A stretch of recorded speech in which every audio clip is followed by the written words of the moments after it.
I'm reminded of how much I really like the drummer Yeah. and the other songs as well. He's got such a great touch and control, and he's smiling the whole time as well. Like this is just easy work for Yeah. me.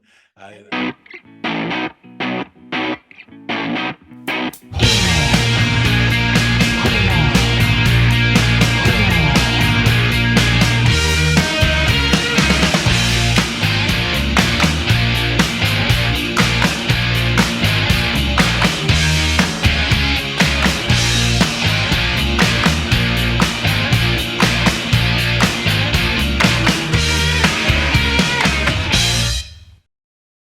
hey, everybody, and welcome to another episode of The Audiophiles, you bastard. I'm John. He's Andy. What she read, all heavy books. She'd sit and prophesize. It took a tattooed boy from Birkenhead to really open her eyes. More on that later. But first, Andy, what musical delights have you got for us from within the bowels of your emporium? Well, I've reached deep in those bowels. And Ooh, have actually, you, have I you took watched it. it first? Yes, it's been sanitized. Um, so yeah, we've done this band before, and when we've done them in the past, a lot of the viewers who reached out on those videos um demanded not only more but more live stuff from them. And what's prickly about this is finding live footage that we can actually use on this channel, because either this band or their label is amongst the most litigious when it comes to copyright strikes and so forth. So um, I think I found one that we can get away with here on YouTube. It is a live version of a song called Warehouse by the Dave Matthews Band. So we're going to be revisiting Ah, them. yeah. And yeah, I got a good a live version of this tune, which is a fan favorite for you to go check out. And I'd love to hear your thoughts on the performance and then the song and the band in general. So should go give it a listen, bud. Okie dokie.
Hey, there you lost mine.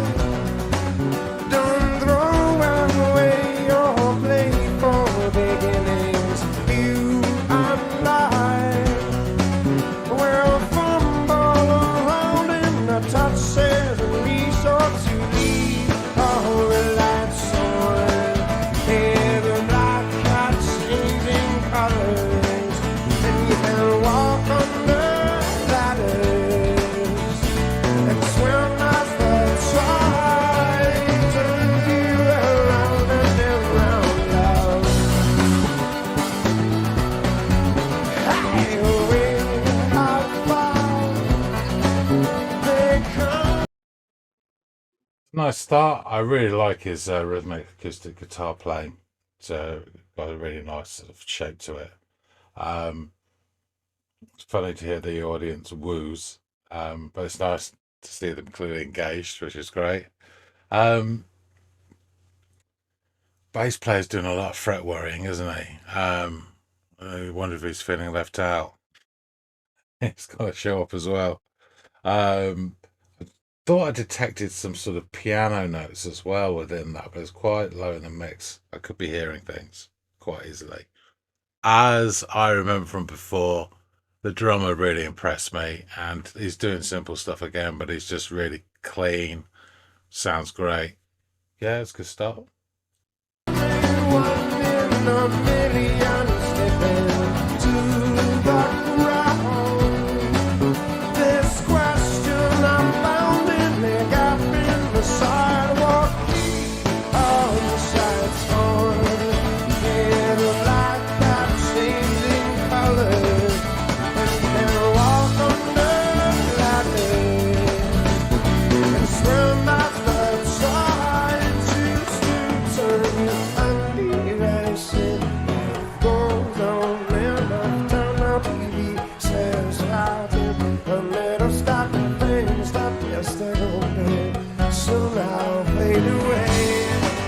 I'll fade away. All but beside me. What is that? That's some Latin American tune. Dun, dun, dun, dun, dun, dun, dun. Oh, it's going to bug me out. It's something really famous and really obvious. Jesus. I'll get it. I will get it at some point. That sounds nice. The plucking of the fiddle, violin, whatever. Sounds good. So gonna doubt to believe and into it. Well, touch, feel how good this rhythm ever quit. Bags, bags on a plane over to heaven. I will.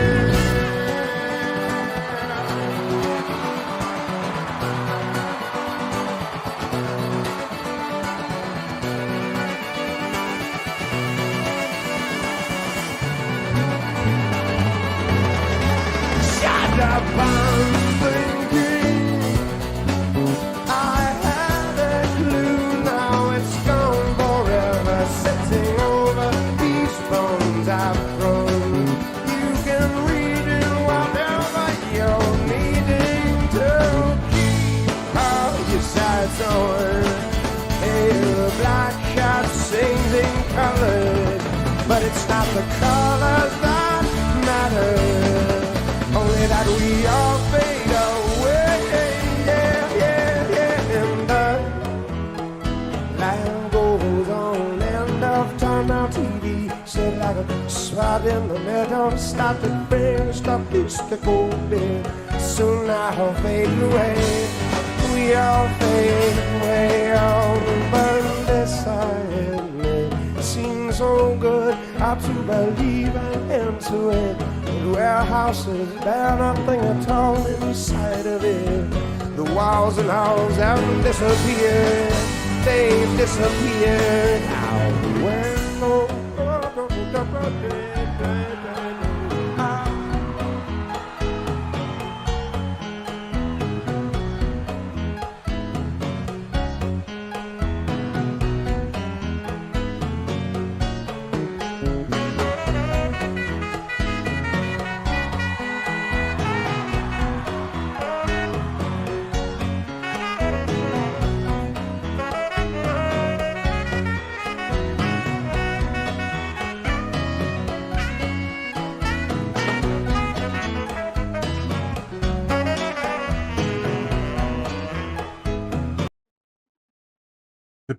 Piano keyboard player's doing a great job. Why didn't they show him? I saw these loving camera pans of the sax player and the bass, obviously the main man, and the drummer grinning away because he must. This is easy.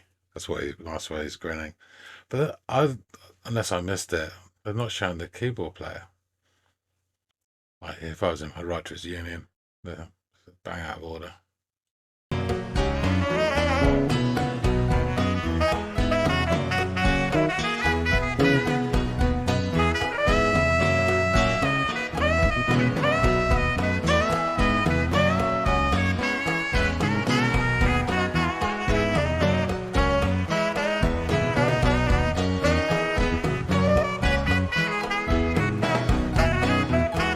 Hey!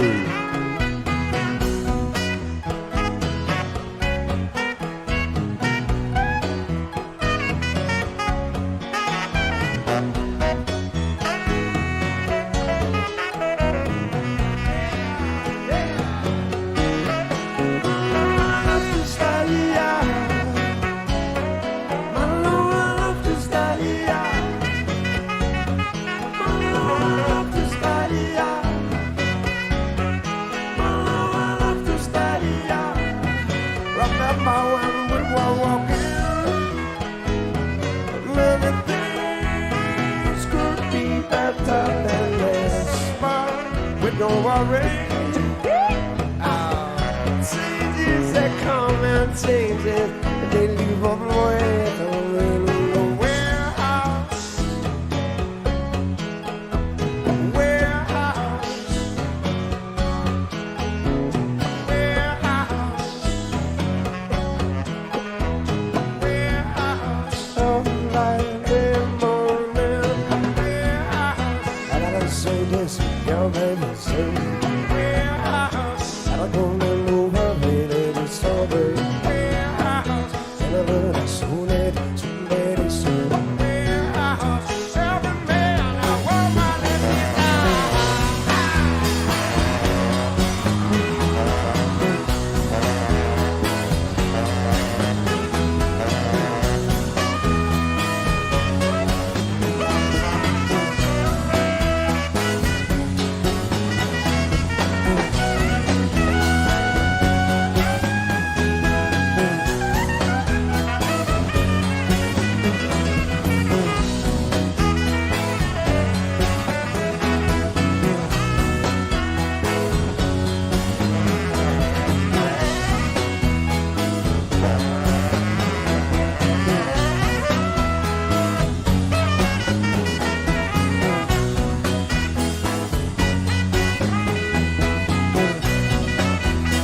Hey.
Thank you. I can go to another song. Yeah, that song grew on me. To be honest with you, I really like the acoustic guitar, but the first section of it didn't really grab me melodically at all. And if I'm really honest, and you'll hate me for saying this, but I felt the bass player, his part was almost like jarring. It just felt like it was against the rest of the song for the first bit. Well, I went into the sort of Latin American bit onwards that really soared, and at first the sax was doing flourishes, and then it went into a crazy ass solo, and then they upped the tempo again.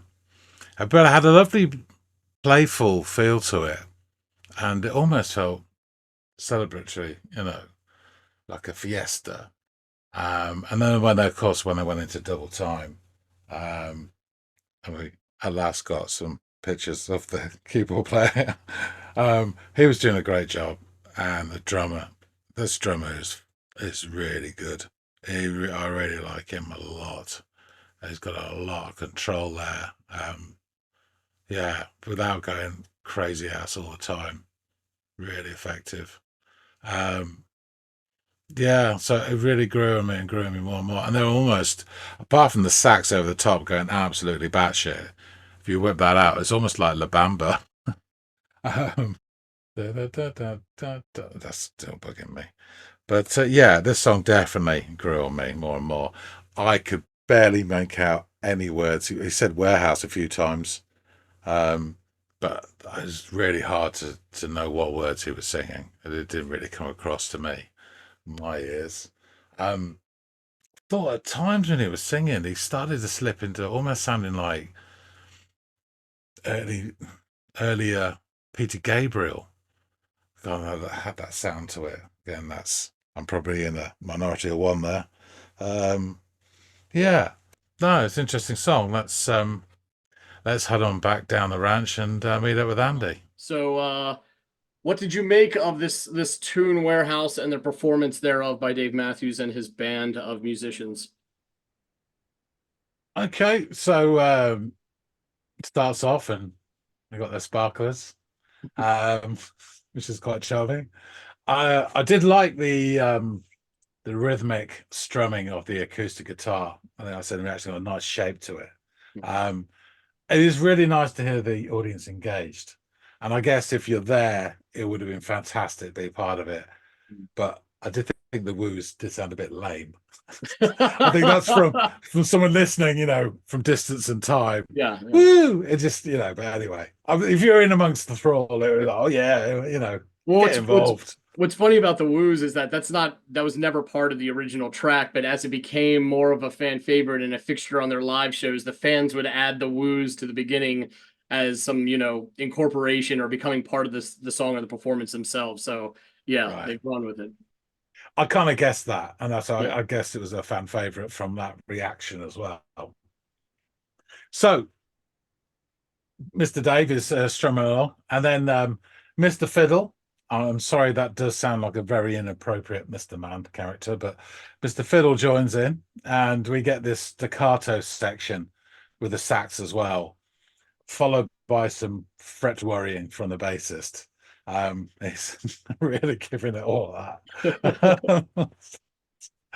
I could be special as well. Fuck's sake, get on with your job. Anyway, Dave starts singing, and we're then into the song proper.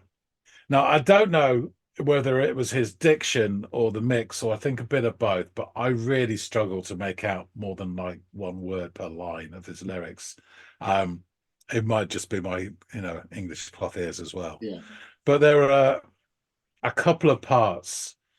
He says something about leave and black cat and walk under ladders. When he was singing that little bit, the vocals and the chord changes really reminded me of sort of early Peter Gabriel, which is no bad thing in my book anyway. I'm sure it probably is for fans of Dave Matthews. Sorry. But so during this first section of the song, because it is really a sectionized song, I'm reminded of how much I really like the drummer. Yeah. And the other songs as well. He's got such a great touch and control, and he's smiling the whole time as well. Like, this is just easy work for me. And he plays that open-handed style, which is like you're almost taught not to do that as a drummer, and he does it so fluidly, and I don't understand how, because if you're actually behind a set and you try to, it's just wildly difficult. So I'm always impressed with Carter. It's that, isn't it? Yeah, yes, exactly. That's what it is. You think which I just did seamlessly, but anyway. Yeah. But yeah, it's just overall not just impressive, but his confidence as well. Like, you just think, oh yeah, safe pair of hands straight away. The bass line for me, though, and I don't want to be a downer on it because it does get better, but that first part, that first section, the bass line to me sounded like it was almost fighting against the rest of the song, and it was just a little bit jarring, like it didn't fit in. And I don't know if that's me or what, but that's just my take on it anyway. Also, I thought at this point early on in the song that I detected just the odd piano or keyboard action. But I began to doubt myself because we saw repeated, sweeping, loving camera pans of each member of the band, but there was no sign of the ivory tickler in sight. So I'm thinking, I might imagine it. More on that later, as they say. So the song at this point has got a real sort of folksy kind of undercurrent to it, rootsy undercurrent to the jam, And then it changes. Mr. Fiddler starts plucking, and we get, to my ears, this Latin American sort of beat from the drummer.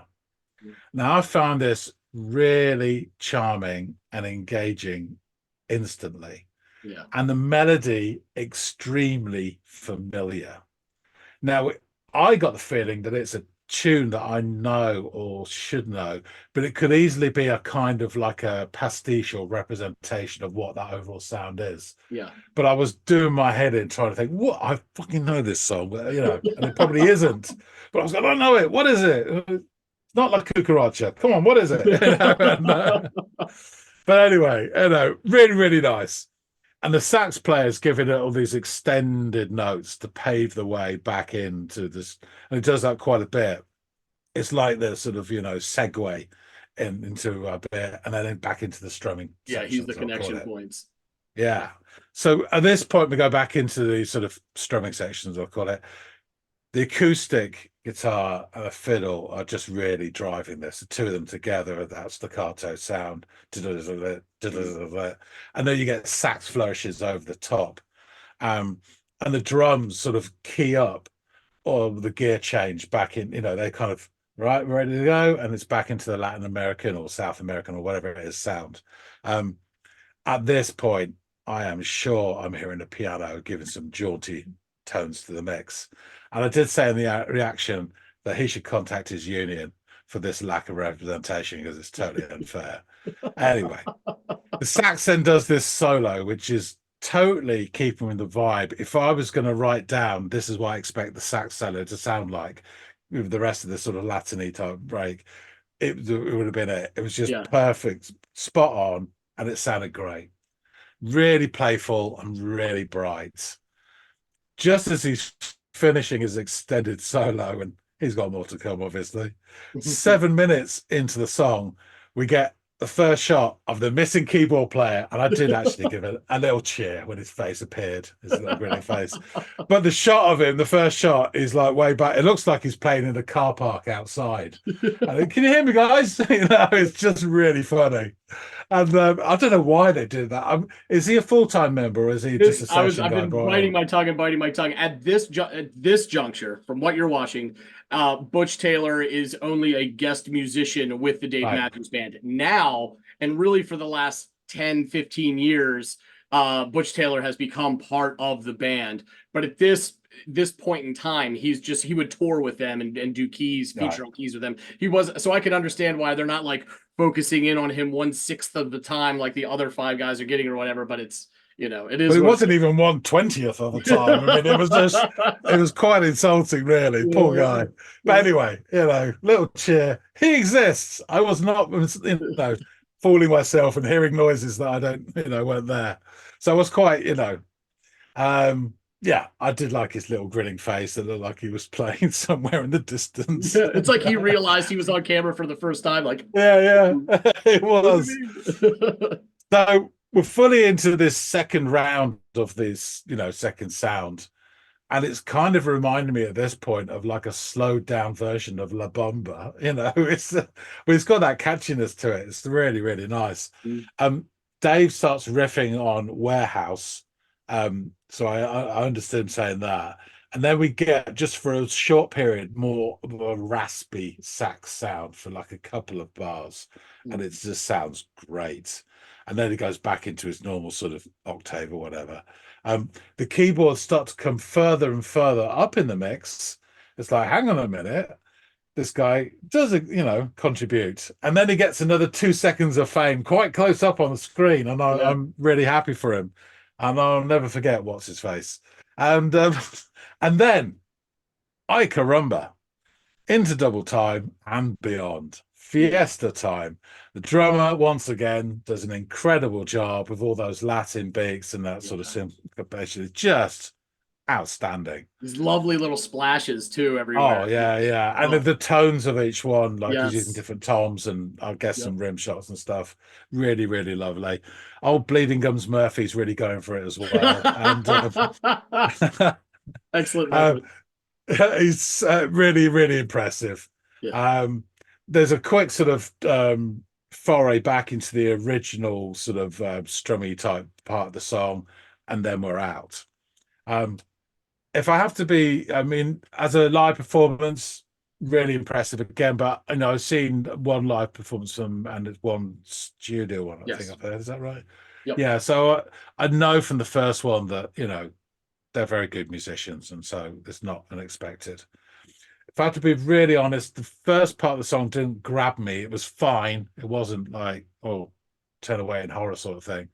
But the bit that really grabbed me was like the Latin American part. I really bought into that. And it was very playful.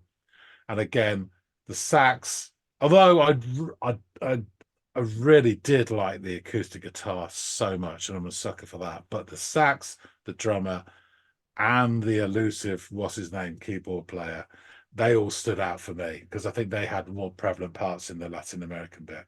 Yeah. There's nothing wrong with Mr. Fiddler and nothing wrong with Dave, but those three really shone for me. And I think the drummer will always shine for me because I just think he's absolutely brilliant. Yeah, I've no idea what the favorite drummers. Yeah. I've no idea what it's about. I thought perhaps it's the plight of a worker in an Amazon fulfillment center. I don't know. But yeah, there you go. That was my take. Fair. I don't think you're right about the Amazon thing. The song was written before Amazon. Guess we'll never know. Leave it at that.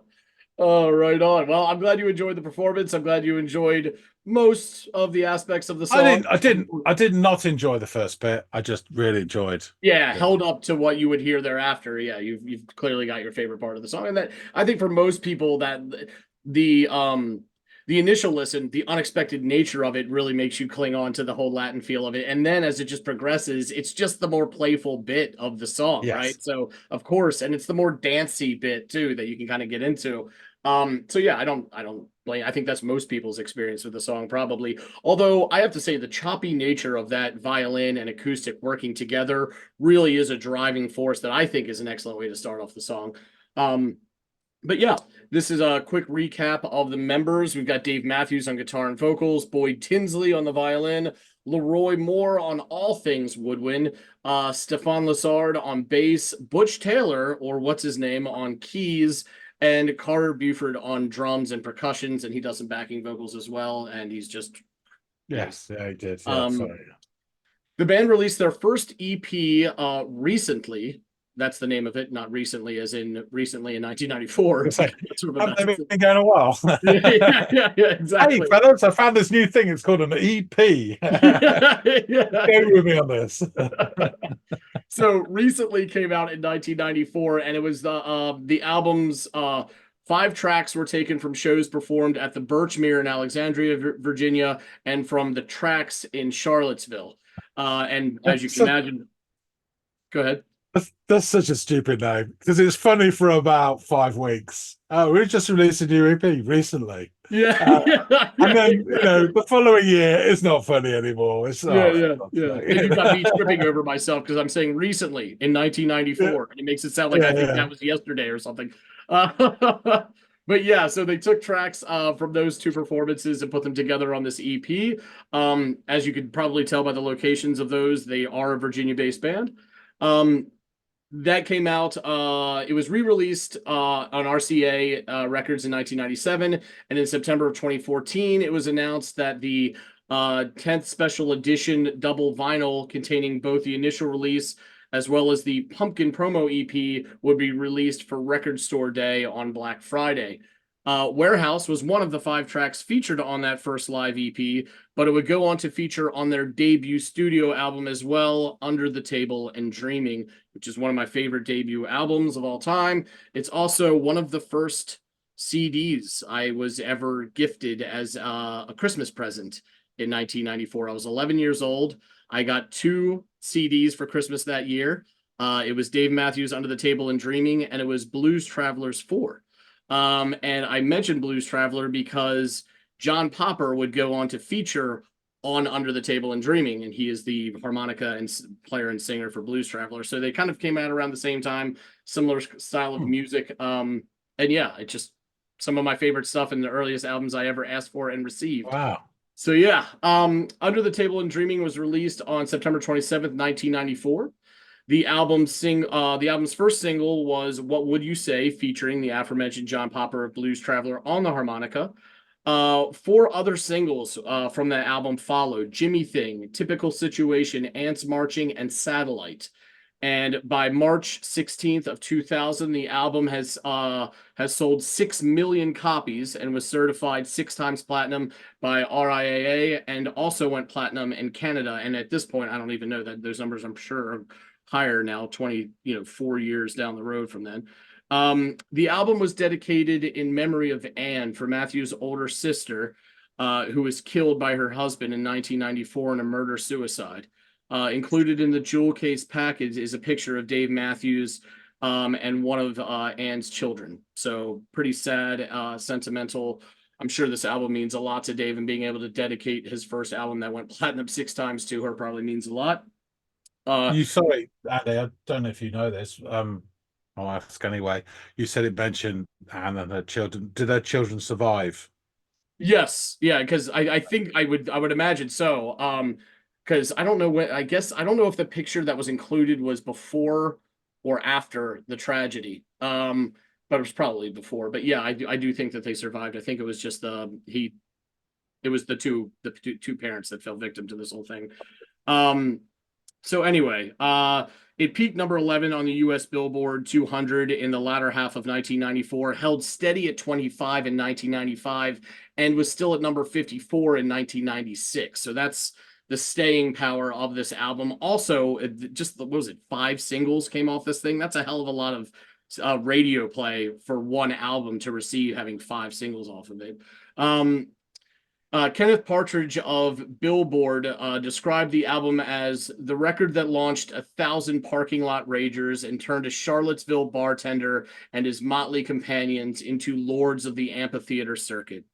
Warehouse, despite not being one of those 5 singles that came off the album, ranks near the top of the list in terms of all-time fan favorites. It's been played since the very beginning and has remained a highlight on nearly every live show in which it's played.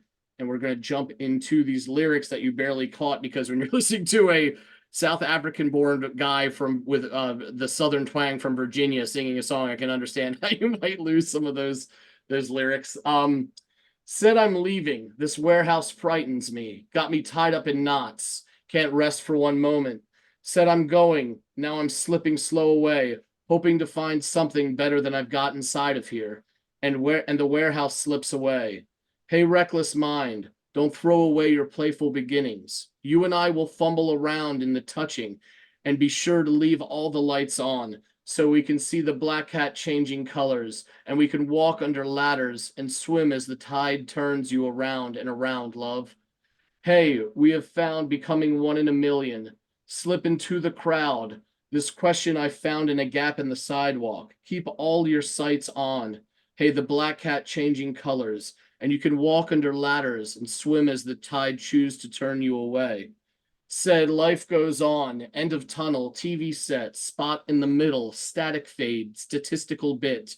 And soon I'll fade away. I'll fade away. Oh, but this I admit tastes so good. Hard to believe an end to it. Smell, touch, feel. How could this rhythm ever quit? Bags packed on a plane, hopefully to heaven, yeah? Shut up, I'm thinking. I had a clue, now it's gone forever. Sitting over these bones. You can read in whatever you're needing to. Keep all your sights on. Yeah, man, the black cat changing colors. When it's not the colors that matter, but they'll all fade away. Yeah. Life goes on. End of tunnel, TV set, spot in the middle, static fade, statistical bit, and soon I'll fade away. Oh, and this I admit seems so good, hard to believe an end to it. Warehouse is bare, nothing at all inside of it. The walls and halls have disappeared. They've disappeared. Oh, I'd love to stay, yeah. Oh, I'd love to stay, yeah. Oh, I'd love to stay, yeah. Oh, I'd love to stay, yeah. In a corner and wondering if a change can be better than this. Oh, and then worry. Maybe things won't be better than they have been here in the warehouse, at the warehouse, at the warehouse. Oh, how I'd love to stay here at the warehouse. Every man and woman get alive. That's our blood down there. Seems poured from the hands of angels, but trickled into the ground. Leave the warehouse bare and empty. My heart's numbered beats still echo in this empty room, and fear wells in me. But nothing seems good enough to them. So I am going away. I'm going away, and I'm not giving in. And of the specific song, Partridge, from the same article cited earlier, would write, the frantic guitar riff and sawing violin get under the skin. And that's fitting because lyrically, Dave x-rays the body in search of the soul. Bags packed on a plane. His death-obsessed narrator sings during a Spanishy dance part that comes out of nowhere. Hopefully to heaven. Warehouse alternately suggests terror and relief, and the final 20 seconds present some intertwining of those emotions. And I've read various different interpretations of the song. Perhaps it's the soul leaving the body, or the soul's understanding that it's leaving the body, and it's describing the warehouse as the body where it's been stored for its duration here in the tangible earth or whatever. Yeah, I've heard it posited that it's a end of life or a suicidal situation where the person's talking about leaving the world, right? The warehouse is the world. So you have this more macro thing where the warehouse is the world and one's leaving it, or you have the more micro look at it where the warehouse is the vessel or the human body, and the soul is wanting to escape this containment that is metaphorically a warehouse. It's also interesting that I've read that around the time Dave was practicing and playing a lot of music in a warehouse, and around this time they were starting to become more and more famous, and he was leaving that chapter in his life to go venture out into a much larger environment that was the country at large, and then internationally, and becoming bigger. So there's a lot to read between here, and a lot of potential for metaphors for what the warehouse is and the departure thereof. So interesting. The guy's a great lyricist, and a lot of fun to listen to. And the band as a whole are just fucking would seemingly endlessly talented. So yeah, I just really, really like this band a lot, and the song a lot, and this album a lot. So I thought, hey, live version of it, appease some of the masses out there and expose you to another one of their songs. Yeah, I think listening to you reading the lyrics, it definitely sounded like existential worry. Sure. Yeah. And I was thinking as you were saying it, why is he picking the warehouse as his central metaphor? Because you listed a couple of options, but I see a lot of warehouses in my job, and warehouses are group ventures. It's not someone in isolation working in a warehouse. There's always many people, and it's a place of commerce and a place of travel and indeterminate stay for goods in, goods out, goods in, goods out. So it's really interesting that he picked that, but your last bit about him working in a warehouse probably makes the most sense. Yeah, it's just him. It's like his work world, as it were, or his world viewpoint, and then leaving it. Yeah. There's definitely some existential stuff to that as well, which probably matches his professional experience of moving away. And it's sort of this next chapter. Yeah, For sure. Yeah, awesome. Glad you really enjoyed this. Everybody out there, let us know what you think of Warehouse, Dave Matthews Band. Give us more suggestions if you'd like to, or whatever you like. The comment field is there for y'all. We love interacting with you guys and seeing you interact with each other. If you're new here, please think about liking. We're trying to push forward to 1,000 and beyond, and we're within striking distance of that, and continue to grow. And we can't do that without you guys. So we really, really do appreciate you. like, share, subscribe, all that out of the way. John and I hope to see all y'all and many, many more as we continue to sift through the audio files. See you later, guys.